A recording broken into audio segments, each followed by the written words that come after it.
Baik, yang pertama di sini ada proses persalinan, yaitu pada fase pertama yaitu fase laten, yaitu pembukaannya 1 sampai 4 cm. Ciri-cirinya kontraksi masih terasa ringan dan tidak teratur. Instruk ruangnya cukup lama. Ibu mungkin merasa seperti menstruasi atau kram perut. Durasi fase ini berlangsung beberapa jam hingga beberapa hari. Yang kedua ada fase aktif, yaitu pembukaannya 4 sampai 7 cm.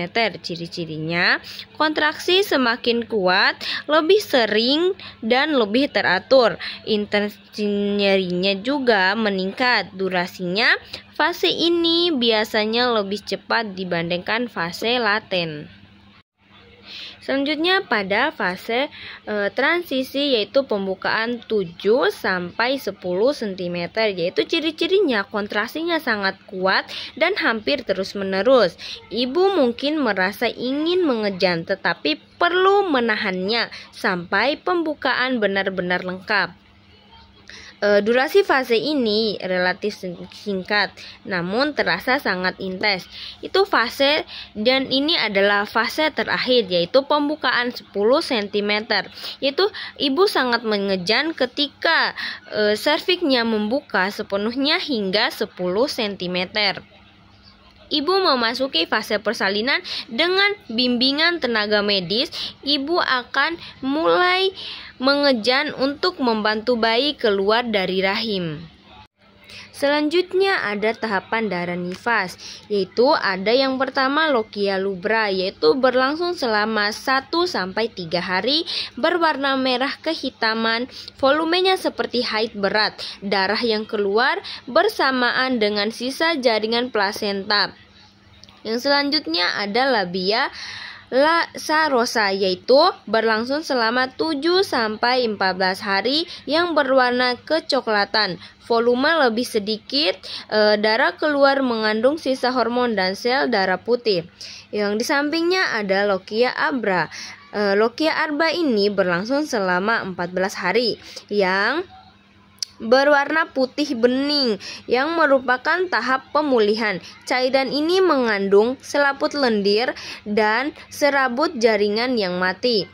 Di atasnya ada lochia sanguinolenta, yaitu berlangsung selama 3 sampai 7 hari yang berwarna merah muda. Volumenya mulai sedikit, darah keluar bercampur lendir.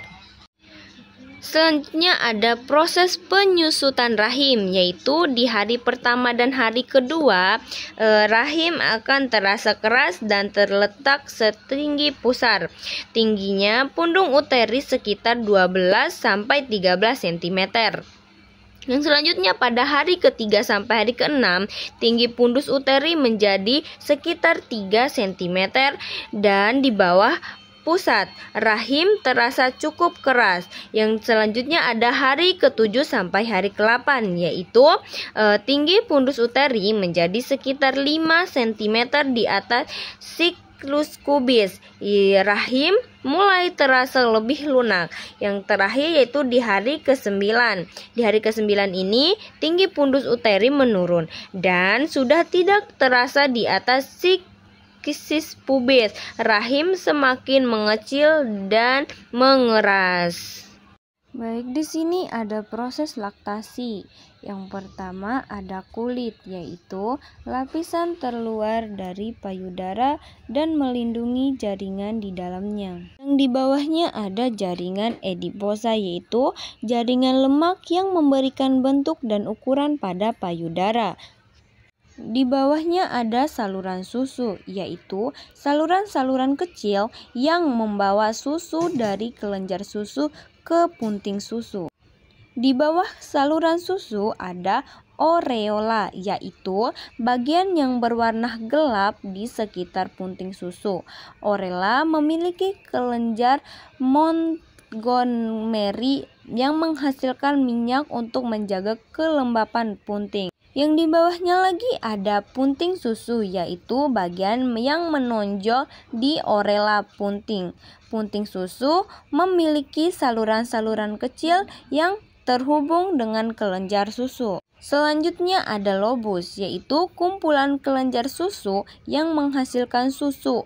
Setiap payudara memiliki 15-20 lobus. Selanjutnya yang di bagian samping, yaitu ada dinding teroks, yaitu dinding yang berada di belakang jaringan payudara. Selanjutnya di atasnya ada otot dada, yaitu otot yang terletak di bawah jaringan payudara dan membawa dukungan pada payudara. Selanjutnya di proses laktasi ada mekanisme kerja prolaktin dan oksitosin ketika menyusui. Yang pertama, bayi merasa lapar, yaitu rangsangan awal. Yang kedua, ada plaktin, yaitu rangsangan saraf hipotalamus. Hisapan bayi merangsang saraf di payudara, yaitu melepas hormon oksitosin yang mengirim sinyal ke kelenjar anterior. Yang di bawahnya ada kontraksi otot meremas ASI keluar untuk bayi menyusui. Yang ini adalah payudara. Selanjutnya ini ada bagian ketiga, yaitu person hormon oksitosin, kontraksi otot-otot di sekitar kelenjar susu. Refleksnya let down. Di bagian sini ada ductus, sel alveoli, sel otot, kelenjar susu, dan ini ada oksitosin, yaitu mendorong ASI keluar kelenjar susu menuju saluran susu. Selanjutnya di sini ada hipotalamus, yaitu sinyal kapilasi posterior. Di sini ada pituitary posterior, pituitary anterior, dan hipotalamus.